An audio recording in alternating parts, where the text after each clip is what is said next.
One of the best reasons to shoot digitally is the immediacy of the results. And this is never more noticeable than with photo shoots of kids. They love to see the images right away. It makes them feel like they're part of producing the image. And being as kids actually have a shorter attention span than most photographers I know, this is a great way to keep them in the shoot and keep them from getting bored. Here's a fun image that we've created of a handsome young man that's a light-hearted portrait that not only expresses his sense of humor and personality, but is a real treasure for his parents. Lighting for this shot is both simple and complex. Simple because we've chosen an on-the-lens axis type of illumination for our subject that features a softbox placed above the lens axis and another one placed just below. But complex because we want a nice, clean white background so that we don't have to fall into that fix-it in Photoshop trap and spend hours repairing images that would take only minutes to light properly. Now let's start at the background with this shot. When we want a nice, even, clean white background, we need to keep three things in mind. 1. Use white paper. Be sure to use a true white colored background paper, not an Arctic white or super white, because those have an element of blue in them to snap up the contrast of black and white images. We don't want any source of blue in our background at all. We want clean, pure, neutral white. 2. Use a quality lens. We'll have a lot of light bouncing off that background paper and heading into our lens. And if not controlled, that light can severely reduce our contrast and our color saturation. Using a premium quality lens, in fact the best you can afford, will yield a high performance and good image quality that will hold up to any bright background light. 3. No blowouts. Be sure not to blow out your background with extreme overexposure. Some photographers that are used to shooting high key on color negative film would blow out their background by 2 or 3 stops over its normal exposure. This can be a big mistake with digital capture. Take a look at a portion of an example image here with our background only 1/2 stop overexposed, compared to that same portion with the background 2 stops overexposed. Notice the difference in contrast and color saturation between those two? You can light your background nice and even using various lighting techniques, but the easiest and most effective way is to use 2 identical soft boxes, one placed on either side of the background paper, to make that background as even as possible. Because our subject is probably going to move around during this photo shoot, we've chosen to use a 22 by 32 inch softbox to allow us to light the entire width of the background paper. Now our goal here is to have very even light, in fact, no more than 1/3 stop difference between any 2 points on our background. Here's how we're going to do it. Start off by making sure that your paper has a relatively straight and even edge to it. Then pull that sweep down so that the edge is 5 to 6 feet away from where the vertical part of the background is. Then tape it to the floor. Next, place the 2 background lights at exactly the same distance away from the paper. You'll see here that I've placed 1 foot of the light stand on the corner of the paper and another foot along the paper's edge. Do the same thing on the other side too. Using the corner of the sweep paper for a placement guide is smart because if at any time during the shoot you're to bump one of these backlights, you'll know exactly where to replace them to keep your lighting even. Next, adjust the elevation of these soft boxes so that their center is right on your lens axis. And aim the center of each softbox at the far vertical edge of the paper. This will provide the right amount of overlap when we fire both those strobes together. But let's meter them individually first. With a pencil, make a light mark right where the lens axis meets the paper. This will be our metering point for balancing the background lights. Now place your flash meter on the mark and point the dome exactly into your lens and take a test reading from only one of the background lights. Adjust the power of this one strobe so it's a half stop less than your working aperture. And for the image I'm about to create, I've chosen a relatively shallow depth of field, so I'm going to have f8.0 as my working aperture. So I've balanced out the exposure value of that one softbox to be f5.6.5. Now we'll do the same thing with the other background strobe, firing all by itself and measuring from the same metering point. Now this one's at f5.6.5. And when we combine both of those background lights together, they'll give us about f8.5 worth of exposure value. That's a half a stop over our working aperture, so we've got a half stop overexposure, and that's right where we want it. For digital capture high key, we like to have a half stop overexposure on our white background paper. Now, how even really is our lighting?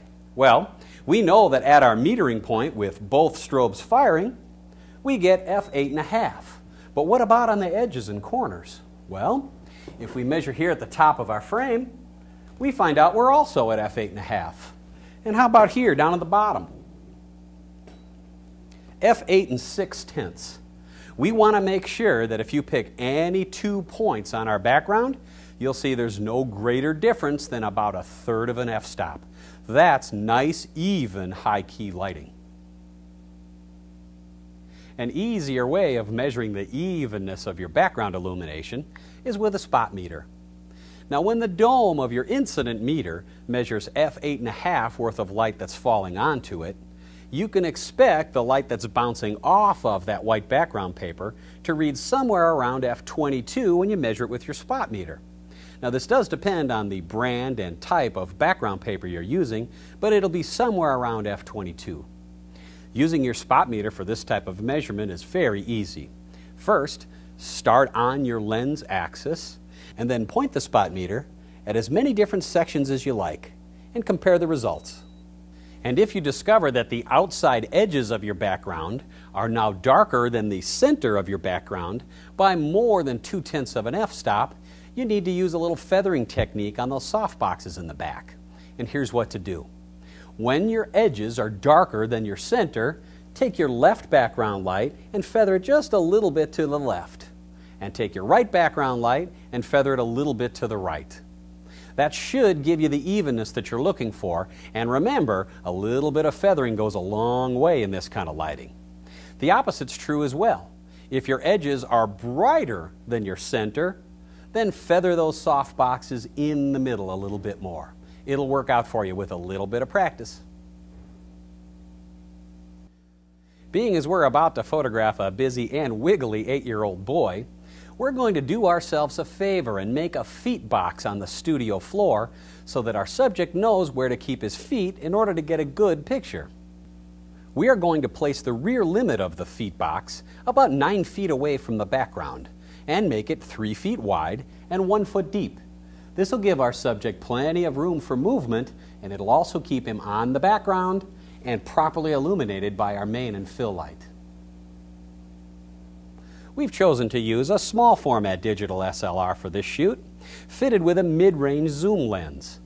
This is going to give me about 85 to 105 millimeters worth of focal length to work in, and it's also going to push me back about 9 feet from my subject. This is going to give my subject enough space so he doesn't feel confined, and he can get a little loose if he wants to. Now, if you don't have this kind of camera to background space in your studio, don't worry, you can do it in less space, but you're probably going to have to be a little more careful with your lighting, and you may find out that your feet box will have to be smaller too.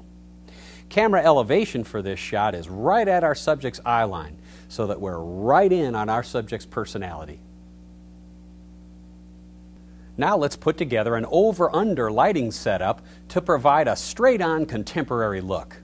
We'll use a 32 by 42 inch softbox on a heavy stand with an extension arm, rotated horizontal so it's right on the lens axis, then elevated up so it's barely out of the camera's frame when it's tipped down about 15 degrees or so.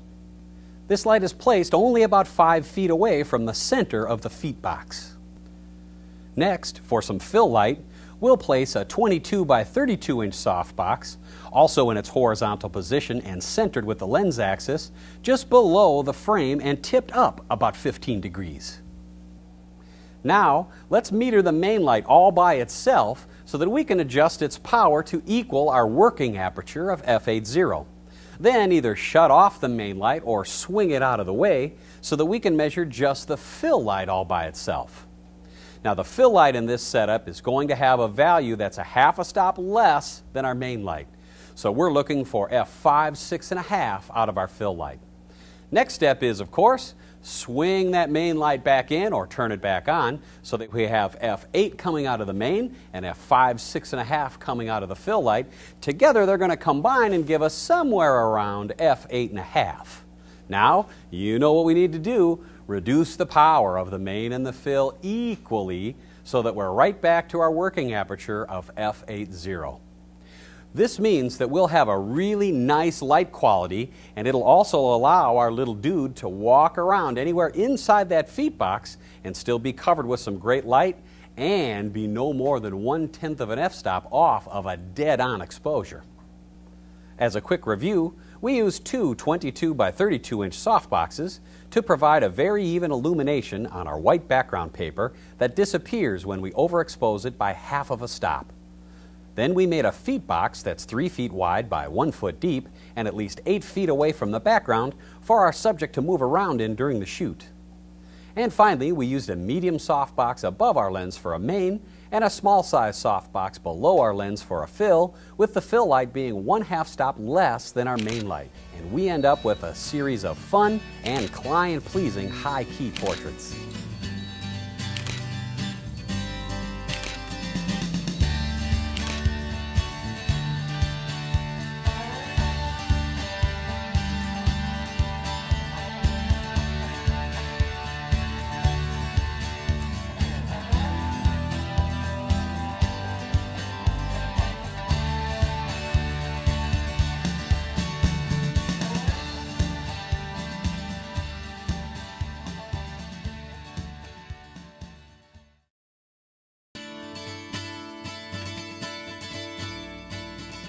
Thank you so much for joining us today for our approach to Level 2 lighting for digital capture.